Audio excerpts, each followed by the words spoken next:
اے محمد آپ کو کس نے یہ اختیار دیا؟ جبریل نہیں آئے، روکا نہیں گیا، حضور جنتی بڑھاتے جا رہے ہیں۔ ابو بکر کہہ رہے ہیں اور حضور اور حضور اور حضور، رسول بڑھاتے جا رہے ہیں۔ گویا خدا جبریل کو نہ بھیج کے یہ بتا رہا ہے، اعلیٰ حضرت کی زبان میں عقیدہ دیا جا رہا ہے کہ میرا محبوب زمین پہ بڑھا رہا ہے، میں آسمانوں میں جنتیوں کی تعداد بڑھاتا جا رہا ہوں، لوح محفوظ پہ جنتیوں کی تعداد بڑھ رہی ہے، اور اے میرے محبوب تو یہاں بڑھاتا رہے، میں وہاں نام بڑھاتا رہوں، اس لیے کہ خدا کی رضا چاہتے ہیں دو عالم، خدا چاہتا ہے رضا محمد۔ نعرے تکبیر، نعرے رسالت، جشن غوث الورا، نعرے تکبیر، سبحان اللہ سبحان اللہ۔ گویا اے محمد تیری رضا میں میری رضا۔ 12 لاکھ ہوئے، ابھی ابو بکر کہنا ہی چاہتے تھے، راوی حدیث کہتے فقال عمر، حضرت عمر کھڑے ہو گئے بیچ میں، دانا یا ابا بکرین، کہ ابو بکر بس کیجئے، رک جائیے، کتنے بڑھا رہے ہیں آپ؟ وہاں بھی جی خوش ہو گئے، اچھا ہوا یار حضرت عمر نے روک دیا، ورنہ سارے بریلی چلے جاتے، چار کر کے سارے بریلی چلے جاتے اور ہم جماعتوں میں گھومتے رہ جاتے، کیا کہنے، سبحان اللہ سبحان اللہ۔ پتہ ہی نہیں چلتا کب بڑھ گئے ادھر۔ نہیں ہو رہا بھائی، لال لا چالو ہوتا ہے، یہ چالو ہی نہیں ہو، وہاں سے وائر دیکھو ڈھیلے ڈالے ہوں گے، کچھ بیچ میں آیا تھا بھی ختم، ہٹ گیا ہو۔ تو وہاں بھی لوگ خوش ہو گئے، یار چلو حضرت عمر نے اچھا کیا، ابو بکر کو روک دیا، ورنہ ابو بکر بار بار بولتے تھے دانا یا رسول اللہ، دانا یا زدنا یا رسول اللہ، زدنا یا رسول اللہ۔ تو عمر کھڑے ہو گا، دانا یا ابا بکر، بس کیجئے ابو بکر، رک جائیے، کتنا بڑھائیں گے؟ تو حضرت ابو بکر صدیق کا، ارے یار یہ چالو ہو رہا ہے لیکن اس کا پھر کلر کم ہو جا رہا ہے، کچھ تو پرابلم ہے، وہ مسئلہ ہے، بس یہ سب پہلے دیکھنا چاہیے۔ تو حضرت ابو بکر نے ارشاد فرمایا عمر سے، کیا فرمایا؟ اب ذرا سنیے حضرت ابو بکر کی گفتگو اور حضرت عمر کا عقیدہ۔ حضرت عمر نے اس لیے نہیں روکا کہ ان کا عقیدہ یہ تھا کہ اب بس اللہ کا 4 تھا اور رسول نے 8 کر دیا، اللہ سے آگے ہو گئے، اب زیادہ نہیں ہونا چاہیے، یہ نہیں، بلکہ الفاظ حدیث یہ ہے کہ فقال ابو بکر، حضرت ابو بکر کہتے ہیں وما علیک ان يدخل اللہ قلنا للجنہ، کہا کہ اے عمر میرے کہنے سے نبی بڑھاتے ہیں اور میں چاہتا ہوں سب جنت میں چلے جائے، تو اس میں تمہارا کیا نقصان ہے؟ اس میں تمہیں کیا فرق پڑتا ہے؟ بھائی تمہیں کیا تکلیف ہے کہ میں کہہ رہا ہوں نبی بڑھائیے اور حضور بڑھاتے جا رہے ہیں؟ تو حضرت عمر نے یہ نہیں کہا کہ ہاں مجھے تکلیف ہے یا نبی کو اختیار نہیں، نبی بس 4 تک بڑھا سکتے تھے، 8 تک بڑھا سکتے تھے، یہ نہیں۔ فقال عمر، حضرت عمر نے جواب میں کہا ان اللہ عز وجل ان شاء ان يدخل خلقہ الجنت بکف واحد فعل، کہا ابو بکر اس لیے تھوڑی روک رہا ہوں کہ نبی جو بڑھا رہے ہیں میں نہیں چاہتا جنتی بڑھے، ارے یہ کیا قسطوں میں بڑھوا رہے ہیں؟ اگر اللہ اور رسول چاہے تو ایک ہی لب میں اللہ تعالیٰ اپنے نبی کے ایک لب میں تمام امتیوں کو جنت میں ڈال، سبحان اللہ، بہت خوب، بے شک ایک لب میں 4 اور بڑھاؤ نہیں جی، اللہ چاہے گا تو ایک ہی لب میں پوری امت کو جنت میں ڈال دیں گا۔ بے شک، سبحان اللہ سبحان تو اللہ۔ نبی نے اب تو عمر سے توبہ کروا لینی تھی، عمر تو مشرک ہو گیا، تو کافر ہو گیا، پوری جماعت آنے والی اس بات پہ محنت کریں گی کہ محمد کچھ نہیں دے سکتے، اور تو کہہ رہا ہے میرے ایک لب میں، میرے ہاتھوں کے ایک پیالے میں تمام امتی جنت میں چلے جائیں گے، یعنی میرا اتنا اختیار مان رہا ہے تو کہ سب کو میں جنت میں لے جاؤں گا؟ عمر تو مشرک ہو گیا۔ یہ نہیں کہا اللہ کے نبی نے، فقال النبی صلی اللہ علیہ وسلم، اللہ کے نبی نے ارشاد فرمایا صدق عمر، کا لوگوں عمر نے سچ کہا۔ بے شک، سبحان اللہ، زندہ باد زندہ باد۔ کیوں وہابی جی آپ کو یہ حدیث کیوں نہیں نظر آئی؟ نہیں صاحب، ہم نے صرف نام اہل حدیث رکھا ہے، ہم اہل حدیث ہے، نام رکھا ہے لوگوں کو دھوکہ دینے کے لیے، ہمیں حدیث نظر نہیں آتی۔ یہ حدیث مشکات کے علاوہ مسند احمد میں بھی ہے، اس کو امام احمد ابن حنبل جو امام بخاری کے استاد ہے، امام مسلم کے استاد ہے، اپنی مسند احمد میں بھی لائے ہیں، حدیث نمبر 12695 کے تحت۔ اور امام احمد ابن حنبل کیا کہتے ہیں؟ اسنادہ صحیح، اس کی سند صحیح ہے، ضعیف نہیں ہے۔ اور آگے امام احمد ابن حنبل یہی نہیں رکے، حدیث لکھنے کے بعد کہتے ہیں رجالہ ثقات، اور اس کے جو رجال ہے وہ بھی صحیح ہے۔ اور اس کا حاشیہ ایک وہابی جی نے لکھا ہے، اور وہابی جی اس کے حاشیے میں جملہ کا اضافہ کرتے ہیں، کہتے ہیں کہ یہی نہیں، ورجالہ الشیخین، اس کے راوی بخاری اور مسلم کے راوی ہے۔ یعنی اتنی مضبوط حدیث وہابی جی کو نظر نہیں آئی، کیوں؟ کیونکہ عقیدہ صحیح نہیں ہے نا۔ حضرت امام بزار بھی اس کو لائے ہیں کشف الستار کے اندر ان کی کتاب ہے حدیث نمبر 3548 پر. اس کو امام طبرانی بھی لائے اس حدیث کو معجم الاوسط کے اندر حدیث نمبر 3400 کے تحت, اور اس کو حضرت امام محمد بن حسین بغوی بھی لائے اپنی کتاب شرح السنہ کے تحت حدیث نمبر 4231 کے تحت. اتنے سارے میں نے آپ کے سامنے حوالے پیش کر دیے. تو پتہ چلا کہ صحابہ اکرام کا عقیدہ یہ تھا کہ نبی اختیار رکھتے ہیں. وہ جنت مانگتے تھے تو نبی سے مانگتے تھے, وہ مدد مانگتے تھے تو نبی سے مانگتے تھے, اور کس انداز میں وہ نبی سے مدد مانگتے تھے آئیے یہ بھی دیکھ لیجئے. لیکن اس سے پہلے وہابی جی کا ایک عقیدہ دیکھ لیجئے تاکہ پتہ چل جائے کہ ان کے عقیدے کچھ اور ہیں اور ہمارے اہل سنت کے اور نبی کے بتائے ہوئے عقیدے کچھ اور ہیں. ہاں سنیے, یہ آج کل مارکیٹ میں بہت چل رہے ہیں, یہ ان کے ویڈیو نہیں ملی بہت کوشش کے باوجود, تو سمجھ میں آیا کہ شاید آڈیو ہی ہے. پہچانتے ہیں ان کو آپ؟ ہاں نہیں, نیا نہیں ہے, پرانا مال ہے یہ. ہاں کباڑی والا مال ہے بھائی. بس وقت ہو رہا ہے, 1 سے 2 حدیثیں ان کے ایک اعتراض پہ, اس کے بعد پھر اختتام کریں گے انشاءاللہ.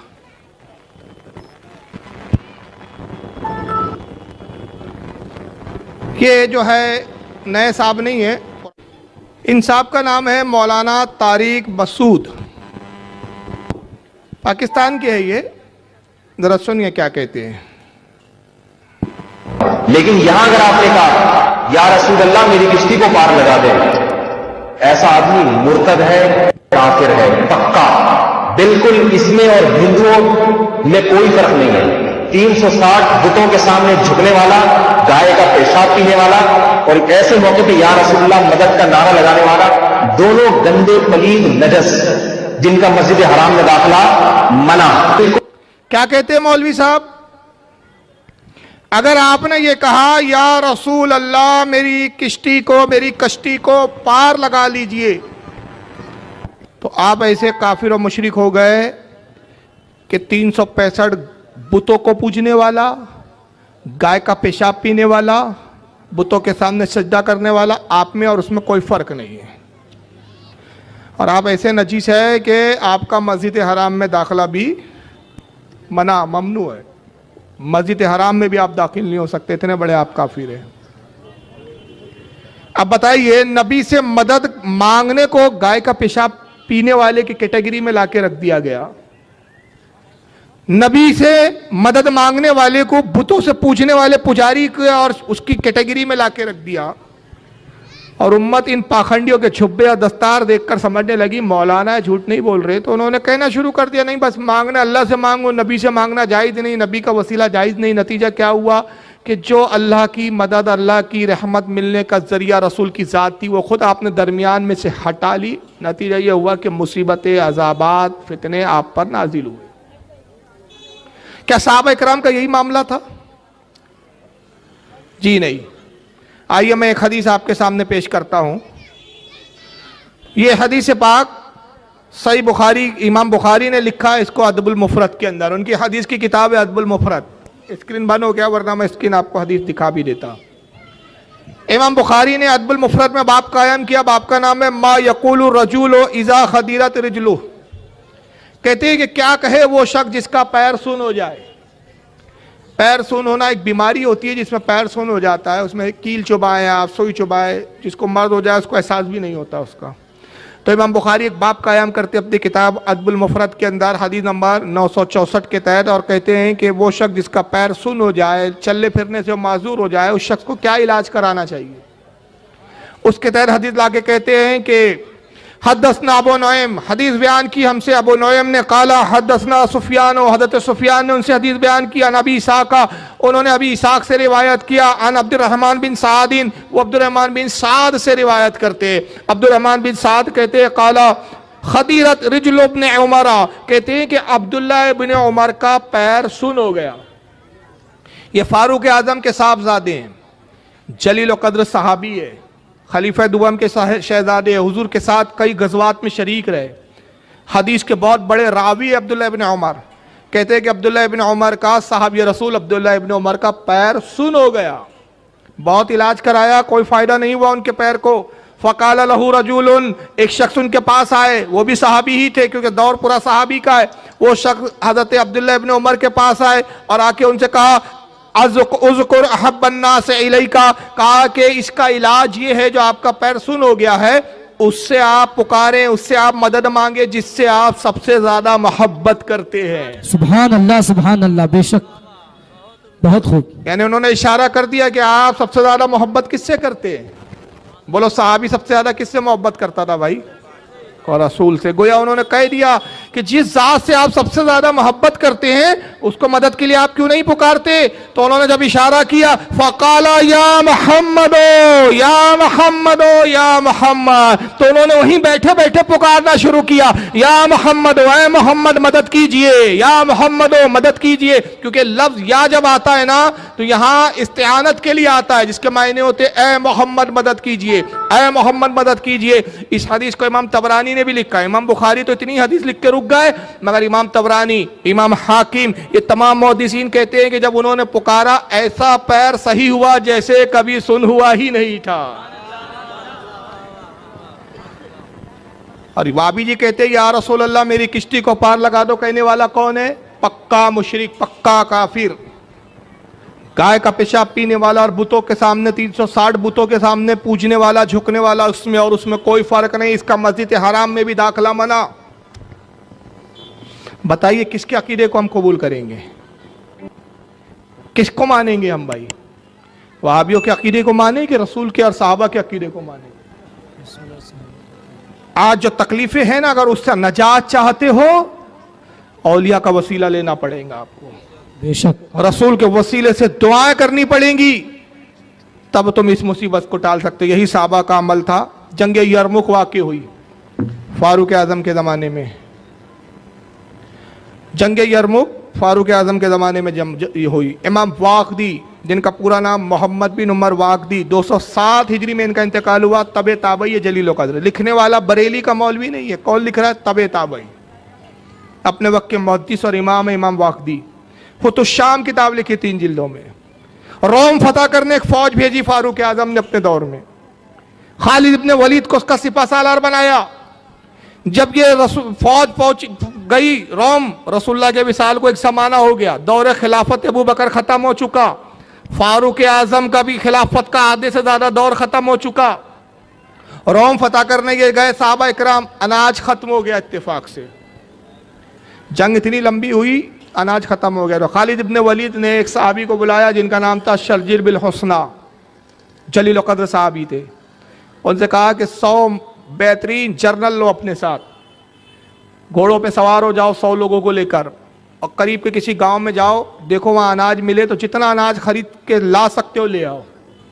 کیونکہ ساتھ میں رقم تھی، سونا چاندی تھے اناج خریدنے کے لیے، پھر اناج کو ساتھ میں لانا تھا. تو اس کے لیے بڑے بہترین جرنل 100 جرنل انہوں نے ساتھ میں رکھ لیے اپنے، کہ اناج کی بہترین اچھے طریقے سے حفاظت ہو سکے. عیسائیوں کے جاسوسوں کو پتہ چل گیا کہ مسلمانوں کے 100 افراد ایسے جا رہے ہیں، ایسے 100 جرنل ہے جو بڑے قابل جرنل ہے، اور 100 لوگ ہیں یہ اناج کی خریداری کے لیے نکل رہے ہیں. تو قیصر روم جو تھا، روم کا جو شہنشاہ تھا، اس کو قیصر روم کہا جاتا تھا، یا شہنشاہ قیصر کہا جاتا تھا. اس نے 1000 فوج کو بھیجا، کہا یہی موقع ہے کہ اگر یہ 100 جرنل مارے گئے تو آدھی جنگ تو مسلمان ویسی ہار جائیں گے. 1000 فوج لے جاؤ اور ان 100 لوگوں کو گھیر کے قتل کر دو. 1000 فوج نے ان 100 لوگوں کو بیچ ہی درمیان میں ہی، ابھی گاؤں پہنچے نہیں تھے کہ ان کو گھیر لیا. اب اندازہ لگائے 1000 کے مقابلے میں 100 لوگ کی کوئی اہمیت ہے؟ 10 گنا فوج زیادہ ہے. اب شرجیل بالحسنہ نے دیکھا کہ صاحب یہ اتنی بڑی فوج لے کر آئے ہیں اور ہم 100 ہیں، یہ 1000 سے بھی کچھ زیادہ ہے، ان سے مقابلہ آسان نہیں ہے. جنگ ہون شروع ہوئی اور یہ 1000 ان 100 پر جب بھاری پڑنے لگے تو شرجیل بالحسنہ نے کیا کیا؟ اپنے گھوڑے کے رخ کو رسول اللہ کے روضے کی طرف کیا. سبحان اللہ، سبحان اللہ. یہ ہے روم میں رسول اللہ کی مزار اقدس ہے، مدینے میں. کیا بات ہے، سبحان اللہ. سینکڑوں میل کا فاصلہ ہے، ہزاروں میل کا فاصلہ ہے.